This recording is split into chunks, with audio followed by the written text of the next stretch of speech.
क्यों चुनाव आयोग से बंगाल में गुंडागर्दी करा रहा है? निष्पक्ष चुनाव करा के देख ले, अमित शाह और नरेंद्र मोदी को अपने मर्द होने की जो एक भूल है ना, दूर हो जाएगी। आज ये हमारे बनाए हुए देश हमसे आगे हैं। ऐसा आपने प्रधानमंत्री चुना, केवल झूठ बोलने वाला प्रधानमंत्री है। दुर्भाग्य हमारा। जीप बहुत चलती है पीएम की। पीएम कभी अपने व्यक्तित्व को देखे कि 6 साल के अंदर पीएम ने देश कैसे लूटा है। ये कर्जा लिया मोदी ने है, चुकाना हिंदुस्तान की जनता को है। और ये कर्जा आगे आने वाले 20 साल तक हम कितना भी संघर्ष करें चुका नहीं पाएंगे। हमें ऐसे गुलाम बना दिया। जो प्रधानमंत्री हमें शिक्षा देता है कि आप कठिन प्रश्न हल करो, उसकी औकात नहीं कि मीडिया के सवालों के जवाब दे सके। आज अपने अस्तित्व खो चुके हैं केवल कर्जे में डूबने के कारण, और मोदी ने हमें सोच समझ के डुबाया है। ये मीडिया के चैनल के रिपोर्टर अपना जमीर बेच चुके हैं। 35 लाख रुपए तनख्वाह लेते हैं ये झूठ बोलने के। तब मक्कार लोग हैं। इनने हिंदुत्व के नाम पे हिंदुस्तान के जनता को के पीठ में सीने में खंजर भौंका है। ये गद्दार है देश के, जिन्होंने देश लूटा है हमारा। राष्ट्रीय संपत्तियां बेच के देश को कंगाल कर दिया। देश के उद्योगपति देश छोड़ के भाग रहे हैं। मतलब लोकतंत्र खतरे में है। खतरे में है, विश्व कह रहा है। हम क्या कह रहे हैं? पूरी दुनिया से संकेत आ रहे हैं। पूरी दुनिया कह रही है आपका देश भुखमरी में बांग्लादेश से नीचे है, आपका देश भुखमरी में नेपाल से नीचे है, पाकिस्तान से नीचे आ गए हम, पाकिस्तान हमसे आ गए। जो पाकिस्तान करके जो हिंदुओं को बेवकूफ बनाते थे, आज हिंदू को शर्म नहीं आ रही कि हम जिस पाकिस्तान को हमारे देश से निकला, बांग्लादेश हमने बनाया, आज ये हमारे बनाए हुए देश हमसे आगे हैं। ऐसा आपने प्रधानमंत्री चुना, केवल झूठ बोलने वाला प्रधानमंत्री है। दुर्भाग्य हमारा। प्रधानमंत्री केयर फंड में पूरे देश के तमाम उद्योगपतियों ने चंदा दिया देश की जनता के लिए। कहाँ है वो पैसा? क्यों नहीं जवाबदेही है प्रधानमंत्री की? राजीव गांधी पे सवाल उठाना, पंडित जवाहरलाल नेहरू पे सवाल उठाना, इंदिरा गांधी पे सवाल उठाना। जीप बहुत चलती है पीएम की। पीएम कभी अपने व्यक्तित्व को देखे कि 6 साल के अंदर पीएम ने देश कैसे लूटा है, प्रधानमंत्री ने कैसे भगोड़ों के कर्जे माफ किए, और किसानों का जो उसका हक है वो हक नहीं दे रहा है। आज देश का प्रधानमंत्री देश के लिए काम ना करके हमारे देश के 2 चोर उद्योगपति अंबानी अडानी के लिए काम कर रहा है। और ये हमसे हिंदुत्व की बात करता है, ये हमसे श्री राम की बात करता है, काम की बात नहीं करता। रोड बनाना, पुल बनाना देश की सरकार की जिम्मेदारी है। इसे विकास नहीं कहते, ये विकास नहीं है, ये देश की सरकार की जिम्मेदारी है। जिम्मेदारी को विकास बता के देश की जनता को गुमराह मत करो। हमें रोड नहीं, हमें कंपनियां चाहिए, हमें रोजगार चाहिए। समझ में आई? हमें नौकरी चाहिए, रोड नहीं चाहिए। 5 फुट के गड्ढे करो इनमें, हमें रोजगार दो। हम अपने आप रोड बना लेंगे चंदा करके। जब हम प्रधानमंत्री केयर फंड में चंदा दे सकते हैं और ये अपने लिए 8,500 करोड़ का विमान ला सकता है, तो हम चंदे से हाईवे बना सकते हैं। लेकिन हमें चंदा देने काबिल तो होने चाहिए। हमारे पास हमारे लिए रोजगार होना चाहिए। पकोड़ा रोजगार नहीं है। कौन खरीदेगा पकोड़ा? आज देश में ये स्थिति है, लूट लिया देश की जीडीपी के बराबर से हम पे कर्जा हो गया है। समझने की जरूरत है। ये कर्जा लिया मोदी ने है, चुकाना हिंदुस्तान की जनता को है। और ये कर्जा आगे आने वाले 20 साल तक हम कितना भी संघर्ष करें चुका नहीं पाएंगे। हमें ऐसे गुलाम बना दिया। और जिस देश पर कर्जा हो जाता है, कर्जदार के अधीन रहता है। अगर आप कर्जे में डूब जाओगे तो आपको मेरी सुननी पड़ेगी, आपको मेरी चाकरी करनी पड़ेगी, याद रखना। और श्रीलंका कर रहा है चाइना की चाकरी, कर रहा है नेपाल चाइना की चाकरी, कर रहे हैं एशिया के तमाम देश। आज अपने अस्तित्व खो चुके हैं केवल कर्जे में डूबने के कारण। और मोदी ने हमें सोच समझ के डुबाया है। वो तो कह रहे हैं आत्मनिर्भर भारत बना रहे हैं हम। कहाँ है आत्मनिर्भर? कहाँ है? उद्योगपति देश छोड़ के भाग रहे हैं, सभी कंपनियां बेची जा रही हैं, सभी राष्ट्रीय संपत्तियां बेची जा रही हैं। ये आप आत्मनिर्भर, आप गुमराह हैं। आप सच को नजरअंदाज मत करिए केवल इन मीडिया के चैनल के रिपोर्टरों की बातों में आके। ये मीडिया के चैनल के रिपोर्टर अपना जमीर बेच चुके हैं। 35 लाख रुपए तनख्वाह लेते हैं ये झूठ बोलने के। तब इन्होंने आज देश डुबा दिया है।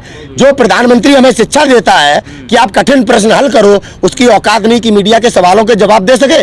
आज जब से 2019 का चुनाव जीतने के बाद मीडिया के सामने नहीं आया प्रधानमंत्री। ये हमारे देश के स्टूडेंट्स को समझा रहा है कि कठिन प्रश्न हल करो, जिसे अकल नहीं देश चलाने की, जिसने देश डुबा दिया। ये हमें शिक्षा देगा जो मीडिया से डरता है, जो मीडिया के सामने नहीं आता, जो आज अपनी जवाबदेही नहीं दे रहा। कहाँ है? कहीं ऐसा तो नहीं मेन स्ट्रीम मीडिया डर रही है, सरकार डर रही है? मेन स्ट्रीम मीडिया डरेगी? मीडिया वाले तो खरीद रखे हैं। रवीश कुमार की कलम की स्याही खत्म हो गई प्रधानमंत्री मोदी से इंटरव्यू के लिए लेटर लिखते लिखते। शर्म आती है मुझे कि मेरे देश का प्रधानमंत्री पत्रकारों के सामने आने से डरता है, और इस डरे हुए व्यक्ति को हिंदुत्व के नाम पे हमारे देश में शेर कहा जाता है, 56 इंच की छाती कही जाती है। एक महिला से जो चप्पल पहनती है, साड़ी पहनती है 200 रुपए की, उस महिला से लड़ने के लिए अपने साथ सीआरपीएफ, चुनाव आयोग और देश की पूरी ताकत लेके देश का प्रधानमंत्री एक गरीब की बेटी से लड़ पाने की हैसियत नहीं रखता है। ये 56 इंच की छाती है इसकी, ये 56 इंच की छाती है। चैलेंज है इसको पूरे देश में, बंगाल में किसी भी सीट पे प्रधानमंत्री बैलेट पेपर से आमने सामने का चुनाव लड़ ले, ममता बनर्जी से इसकी जमानत जब्त हो जाएगी, इसकी अपनी आंखों की पट्टी उतर जाएगी। प्रचार की माध्यम से चुनाव नहीं जीत सकते, ये भारत है। नरेंद्र सिंह तोमर कृषि मंत्री कह रहे हैं कि अब इस बातचीत का दौर शुरू करना चाहिए। जो यहाँ पर बूढ़े बुजुर्ग और बच्चे हैं उनको घर भेज देना चाहिए, ताकि जो बीमारी फैल रही है इससे बचा भी जा सके और बातचीत भी हो, या गोली चला के जलियांवाला बाग कांड बना सके। यही वो तोमर है ना जो हमारे किसान जब यहाँ पे एकत्र थे तो कह रहा था भीड़ से कानून वापस नहीं होते हैं। अब भीड़ इन्हें रैलियों में भीड़ नहीं मिल रही तो देश का गृह मंत्री हेलीकॉप्टर नहीं उतारता है। समझ में आया? इनके पास चुनाव लड़ने के लिए प्रत्याशी नहीं थे बंगाल में, इनके पास पोलिंग एजेंट नहीं है बंगाल में, तब जाके बिहार के और उत्तर प्रदेश के पोलिंग एजेंट बना रहे हैं। चुनाव जीतेंगे, ये चुनाव जीतेंगे। नरेंद्र सिंह तोमर जैसे लोग जो अपना जमीर बेच चुके हैं, जिन्होंने देश की जनता के साथ धोखा किया है, राजनाथ सिंह जिन्होंने जमीर बेचा, पार्टी बेची अपनी, और आज अपना भी मान सम्मान बेच रखा है। अब इनके अस्तित्व नहीं बचे हैं। आज देश इनकी वास्तविकता जान चुका है, देश को इन्होंने गुमराह किया, धोखा दिया है देश के साथ भारतीय जनता पार्टी ने। नरेंद्र सिंह तोमर ने ये कहा था कि जो यहाँ पे बूढ़े और बच्चे महिलाएं हैं उनको घर भेज देना चाहिए, क्योंकि बीमारी बढ़ रही है, कोरोना का दूसरा लहर प्रकोप काफी तेजी से बढ़ रहा है। इतनी इज्जत आप कह रहे हो कि नहीं गोली चलाना चाहते हैं? क्यों गोली नहीं चलाई? 26 तारीख को बोला नहीं था ये तोमर कि तुम अपनी 26 जनवरी मनाओ, हम अपनी मनाएंगे? हमारे किसान ने एक नौजवान शहीद हुआ है जिसे गोली मार दी गई। हम जानते हैं इस नरेंद्र सिंह तोमर ने कितना विश्वासघात किया है। ये राजनाथ सिंह भी तो कहता था किसानों से भगवान, जय राकेश टिकैत, भगवान दिखता था इसको जब ये विपक्ष में था। आज आतंकवादी और खालिस्तानी कहा जाता है हमें। अभी हमको सलाह दे रहा है देश की जनता को, किसानों को धोखा देने के लिए, गुमराह करने के लिए।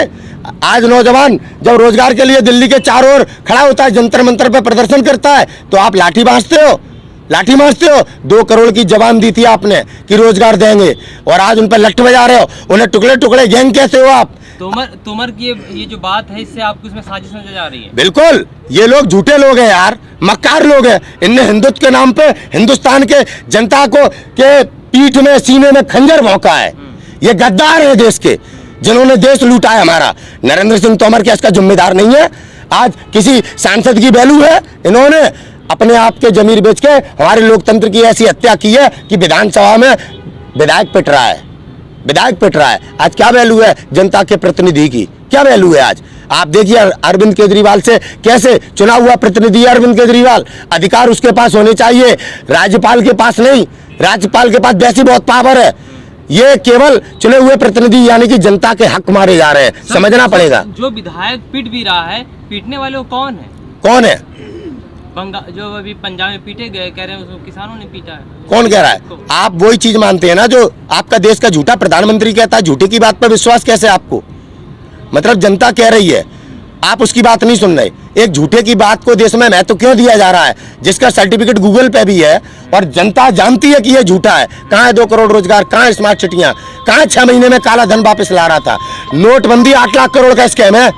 नोटबंदी आई समझ में? भ्रष्टाचार और आतंकवाद पर चोट बता रहा था। बालाकोट की झूठी स्ट्राइक की, देश को गुमराह किया वोट बैंक के लिए। आप उस प्रधानमंत्री की बात पे देश की नागरिक को कटघरे में खड़ा करते हैं। कैसे लड़ोगी सरकार से? जैसे महात्मा गांधी लड़े थे, जैसे पंडित जवाहरलाल नेहरू लड़े थे।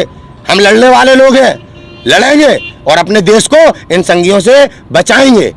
आगे आने वाले कल में आप भी देखेंगे, देश बंटवाने वाले लोग हैं।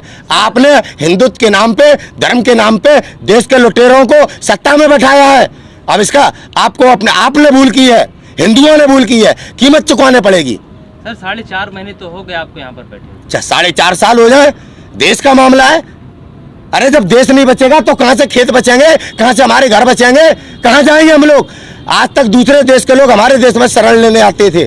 आगे आने वाले दिनों में हमारे देश की जनता को इधर उधर जाना पड़ेगा दूसरे देशों में शरण लेने के लिए। ऐसा माहौल हिंदुस्तान का बना दिया है आज हिंदुत्व के नाम पर इन झूठे मक्कारों ने जो आज देश चला रहे हैं। क्या आज तक सच बोला है देश की जनता से? एक नौजवान, एक किसान, एक मजदूर मुझे बताए क्या उनके अधिकार उन्हें दिए इन्होंने? केवल मजदूर को गुलाम बनाने वाले कानून, किसानों की उनसे जमीन छीनने वाले कानून, उनको अपनी जमीन पर नौकर बनाने वाला, राष्ट्रीय संपत्तियां बेच के देश को कंगाल कर दिया, देश के उद्योगपति देश छोड़ के भाग रहे हैं। ऐसा शासन, राम राज्य के नाम पे देश को आपने भारत माता के सीने में खंजर, कितने बार बोलता है देश का प्रधानमंत्री भारत माता की जय। हमारा लाल किला, देश के हिंदुओं का मान सम्मान गौरव बेच दिया। और हमारे देश का नागरिक कभी समाज के नाम पे, कभी जाति के नाम पे, कभी धर्म के नाम पे अपने देश के साथ क्या हो रहा है ये देख नहीं रहा। इतना स्वार्थीपन, इतना लालच। कहीं ऐसा तो नहीं उन्हें वही चाहिए हो? ऐसा नहीं है हमारे देश का कोई नागरिक।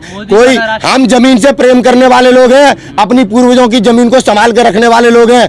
ये लोग हमारे देश के नहीं है जो हमारे देश की संपत्तियां बेच रहे हैं। जाओ एक किसान से पूछो अपनी जमीन बेचोगे, मना कर देगा। सर फिर वो कौन लोग हैं जो कह रहे हैं मोदी जी को शेर करें, ये शेर पाला है तो खर्चा उठाना ये है तो आपके, ये कौन है ये डासना का कौन सा नरसिंगा राव नंद, ये दीपक त्यागी, 2 कौड़ी का आदमी, इन जैसे लोग कहते हैं कि वो शेर है अपनी दुकान चलाने के लिए। ये शेर है, ये शेर है जो एक सीधी सादी सन्यासी महिला के सामने अपने दम पे चुनाव नहीं लड़ सकता।